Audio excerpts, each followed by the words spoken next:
Her husband, ashamed of his wife, introduced her as his maid. But she had a secret. The evening was bathed in luxury, the kind only the wealthiest could afford. Chandeliers cast a warm glow over the grand ballroom, where laughter and the clinking of glasses filled the air. Among the well-dressed elite stood Marcus, a man proud of his wealth and status, and at his side was his wife, Emily. But while Marcus wore a finely tailored suit that announced his place in high society, Emily's attire was humble, simple, almost as if she didn't belong in such an opulent setting. Marcus felt a twinge of discomfort every time someone glanced at Emily, their eyes lingering, perhaps judging her understated presence next to him. He'd invited her to this party with a mix of reluctance and pride, wanting her to see the world he dominated. Yet he couldn't bear the thought of her bringing any embarrassment to his reputation. And so, when one of his colleagues approached, accompanied by his wife draped in diamonds, and asked, "Marcus, who's this with you?" he didn't hesitate. She helps me around the house," he said smoothly, casting a dismissive glance toward Emily. "She's very devoted, always around when I need her." The colleague's eyes widened in mild surprise, and then he chuckled as if understanding some private joke. But Emily, who had heard every word, merely looked down, her face a mask of calm, though her eyes carried a glimmer of something that no one seemed to notice. As the night went on, Marcus made it his mission to keep Emily's presence low-key, occasionally gesturing to her as if she were simply an employee accompanying him, and occasionally sending her off on small errands. A glass of wine here, a napkin there. The guests watched her with a mix of curiosity and confusion, some exchanging glances, quietly speculating about her role. And yet, Emily moved through the crowd with a grace that seemed to puzzle even the sharpest observers. She was quiet, dignified, and exuded a mysterious strength that clashed with Marcus's condescending attitude. But not everyone was oblivious. Among the guests was an elderly gentleman named Charles, a renowned businessman who had spent most of his career overseas. His eyes narrowed as he watched Emily glide across the room, and something about her demeanor sparked an old memory, a recognition that lay just beneath the surface. He approached her, almost as if drawn by an invisible string, and when he finally reached her side, he spoke with quiet intrigue. "Forgive me, but have we met before?" Emily turned to Charles, a subtle smile touching her lips, but she didn't confirm or deny anything. Instead, she gave a barely noticeable nod, as if acknowledging an unspoken truth.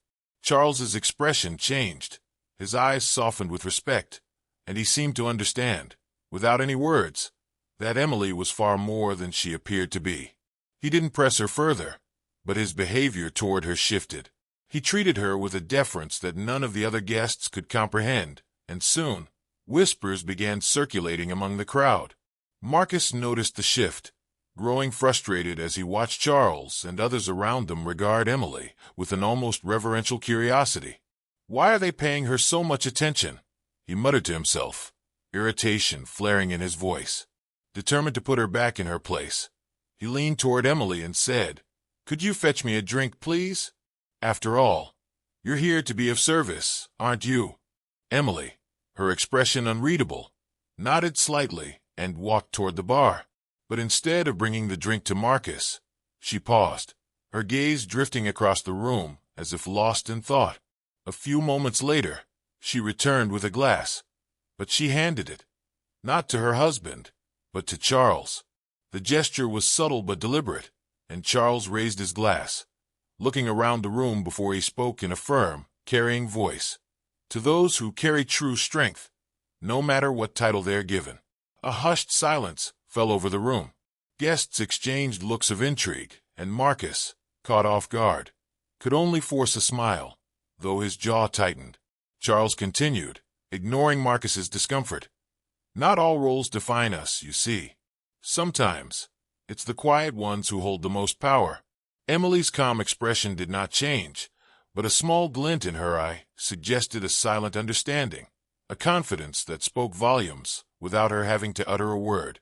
Guests began approaching her, asking questions that subtly hinted at their curiosity about her past, about who she really was.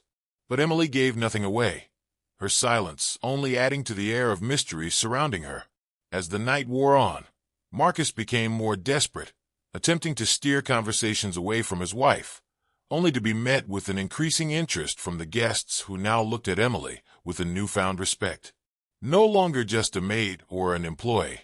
She was now the woman everyone wanted to understand, and Marcus, despite his best efforts, could feel his control slipping away. Emily stood quietly by, her secret still hers alone, while the guests' curiosity deepened, sensing that behind her calm demeanor lay a story waiting to unfold. And yet, she remained silent, leaving the party with questions lingering in the air, and Marcus feeling more trapped by his own deception than he had ever anticipated. The night drew closer to its end, but the tension had only grown thicker. Marcus watched in irritation as guest after guest gravitated toward Emily, their glances full of curiosity, whispering as they tried to piece together her true identity. The attention she was receiving left Marcus feeling exposed, his previous dismissiveness now a glaring mistake that was impossible to hide. He tried to keep a confident face, but his irritation showed in the stiffness of his jaw and the tight clench of his fist around his glass.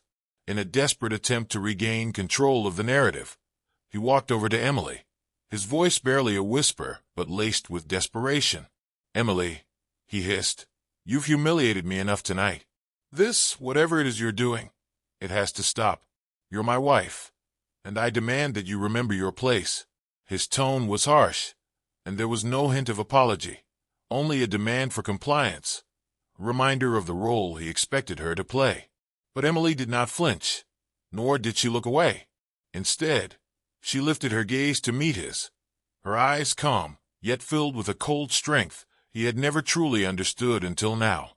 There was a faint, almost imperceptible sadness in her expression, but it was drowned out by a look of quiet defiance. "My place?" she asked softly, her voice steady. "Perhaps you're the one who should consider what place you deserve." The sharpness of her words stunned him. Marcus had always thought of her as someone who would never challenge him, someone he could control without question. But tonight, the Emily standing before him was no longer the silent, compliant woman he'd married. She was someone else entirely, someone who no longer feared his judgment or his anger. At that moment, one of his business associates approached, clearing his throat as he glanced between the two of them, sensing the tension. "Marcus," he began carefully, "I couldn't help but notice the way your wife carries herself. She's quite an intriguing presence." He said it diplomatically, but the meaning was clear. Everyone could see now that there was something extraordinary about Emily, something that went far beyond the role Marcus had tried to confine her to. Feeling cornered, Marcus forced a smile, trying to salvage what was left of his dignity. But every word out of his mouth sounded hollow. Every gesture felt forced. Emily, in contrast, was effortlessly composed, embodying a quiet strength that seemed to attract even more attention. Guests who once looked at her with disdain were now fascinated, some even whispering rumors that perhaps she was more than just a help, that maybe she held some power or influence they didn't know about. The more Marcus saw the shift in their attitudes, the more he felt his grip on his own reputation slipping away. Panic clawed at him, and in a rare moment of vulnerability, he reached out, his voice trembling with desperation. "Emily, I'm sorry," he murmured, loud enough for only her to hear. "I misjudged you. I should never have treated you like that. Please forgive me." But Emily's gaze did not soften. She stood there, looking at him with a calm detachment, as if weighing his words, but finding them insufficient. Her silence was an answer in itself, a refusal he could feel down to his bones. The power she held over him in that moment was undeniable, and he realized, perhaps for the first time, that he was at her mercy. "You may have apologized, Marcus," she replied, her voice barely above a whisper. "But some things cannot be undone with mere words."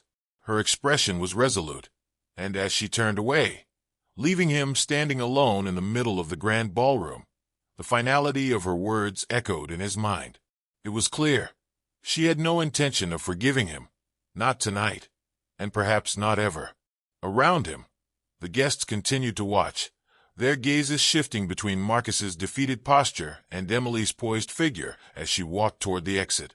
The whispers grew louder, and he could hear fragments of their murmurs, questions, speculations, and the unmistakable judgment that filled the room. He was no longer the center of attention. She was, and in a way that no amount of his wealth or power could overshadow. As Emily disappeared from sight, Marcus felt a sinking realization settle within him. He had tried to mold her into someone she wasn't, to force her into a role she had silently rejected all along. And now, in front of everyone he'd tried so hard to impress, he was left exposed, stripped of the illusion of control he had clung to. Emily had taken the reins of the narrative, leaving him to face the consequences of his own actions. For the first time in his life, Marcus understood what it meant to be powerless, and the thought haunted him as he stood alone in a room full of people who no longer looked at him with respect but with a quiet disdain, as if they too had finally seen the truth about the man he truly was. And yet, somewhere deep in his heart, he clung to a faint hope. Perhaps someday, if he could prove himself worthy, she might allow him a second chance. But as the whispers grew louder, and as he was left standing in the shadow of her unyielding strength, he knew that if that day ever came, it would be on her terms, not his. For now, the story had shifted, and he was merely a man grasping at the pieces of a shattered reputation, while the woman he had once dismissed as just a maid left an indelible mark on everyone who had witnessed that unforgettable night. When Emily walked out of the party that night, she didn't just leave the grand ballroom behind. She left Marcus and everything he had ever represented. The soft click of the door closing was a quiet, yet powerful end to a chapter filled with humiliation and pain. That night had been the final push she needed to break free from a marriage where she was never valued. Days turned into weeks, and Marcus's desperation grew. He tried everything to reach her. He sent messages, left bouquets of flowers at her doorstep, and even appeared unexpectedly, pleading with her to give him a chance. "Emily, please. I just need to talk to you. I know I've made mistakes, but I'll change. I swear I'll change," he begged, his voice thick with regret. But Emily remained resolute, her heart untouched by his remorse. The man who had once held all the power was now at her mercy, begging for a forgiveness she was unwilling to grant. One evening, after another failed attempt to speak with her, Marcus found himself doing something he never thought he'd do, apologizing publicly. In front of friends, acquaintances, and even strangers who had witnessed his treatment of her, he poured his heart out. "Emily," he called out in a shaky voice, "I am sorry. I was wrong, so very wrong. I misjudged you. I didn't see your worth. Please forgive me." His words echoed in the room, and the crowd watched, silent and stunned, as Marcus, the once proud man, laid bare his regret. Emily, however, remained composed, her expression steady and unwavering. She looked at him, but there was no trace of forgiveness in her gaze, only a calm strength that made it clear she had moved beyond him. She simply turned away, leaving him standing there, his desperate plea lingering in the air, unanswered. The people around him began to murmur, some with pity, others with quiet disdain. Marcus felt the weight of their judgment, but even more so, he felt the emptiness that came from knowing he had lost her forever. As time went on, Emily's life blossomed in ways Marcus could never have imagined. Her determination and intelligence, the qualities he once overlooked, led her to success. She invested wisely, expanded her influence, and soon, she was wealthier than Marcus had ever been. Her rise was steady and undeniable, each achievement a quiet reminder of her resilience and strength.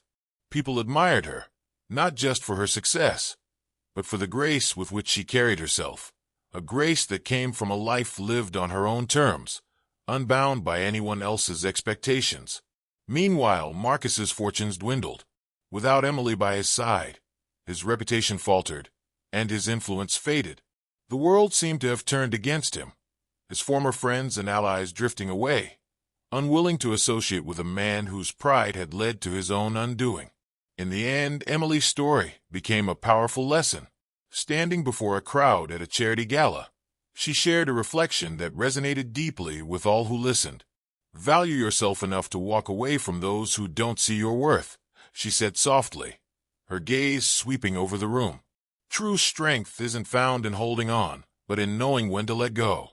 And remember, sometimes, the greatest success comes after the deepest betrayal. With that, she invited everyone to join her journey. If you believe in stories of resilience and strength, don't forget to subscribe. Let's keep sharing tales that inspire and empower. And as always, I'd love to hear your thoughts. What would you have done in my shoes?